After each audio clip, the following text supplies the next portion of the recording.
And I just kept driving my kids to school every day during the pandemic. I would drive them to school every morning in faith. I mean, the school wasn't open, but I was like, I'm going to drop them off.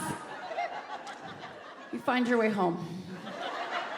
They have to learn. I'm sorry. I'm going to say something about kids today, and you're not going to like it.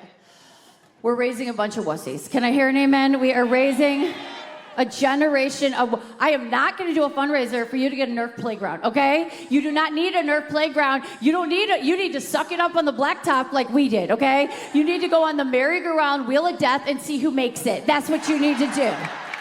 You need to go on the little metal slide with your short shorts and you come home bleeding, okay? That's fun. That's fun. You go on the seesaw, you see who your friends are, all right? That's what happens. Nerf playground. They can't even ride a bike with a 47-point helmet, okay? You know what I'm talking about?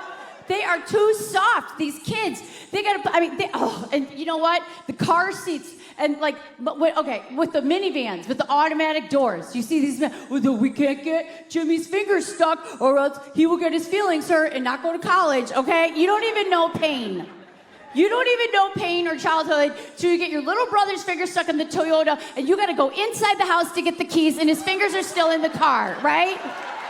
And you're like, don't tell mom, don't tell mom, don't tell mom, don't tell mom. We didn't even have seatbelts in my car. That was for rich kids, okay? Now, I'm an 80s kid. Do I have any of my 80s girls here? Anyway, you guys actually still have energy to like raise your hand? I'm so tired. I'm so tired.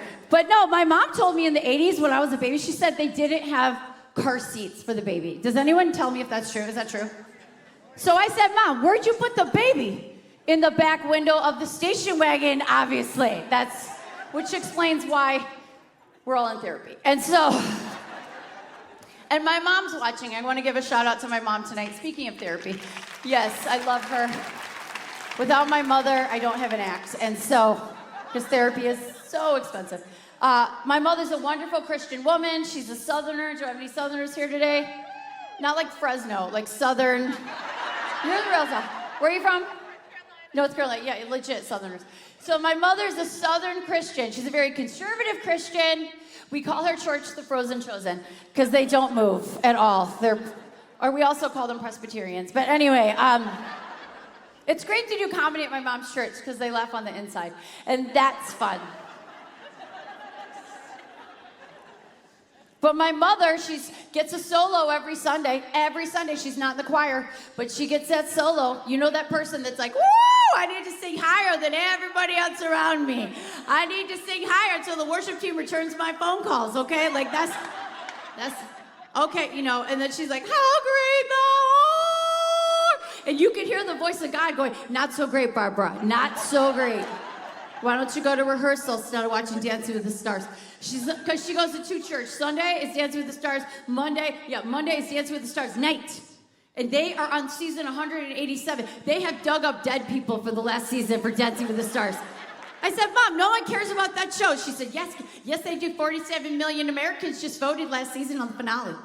I'm like, we're in a political culture, people. We're electing national leaders. And last year, 47 million Americans exercised their right to vote on the season finale of Dancing with the Stars.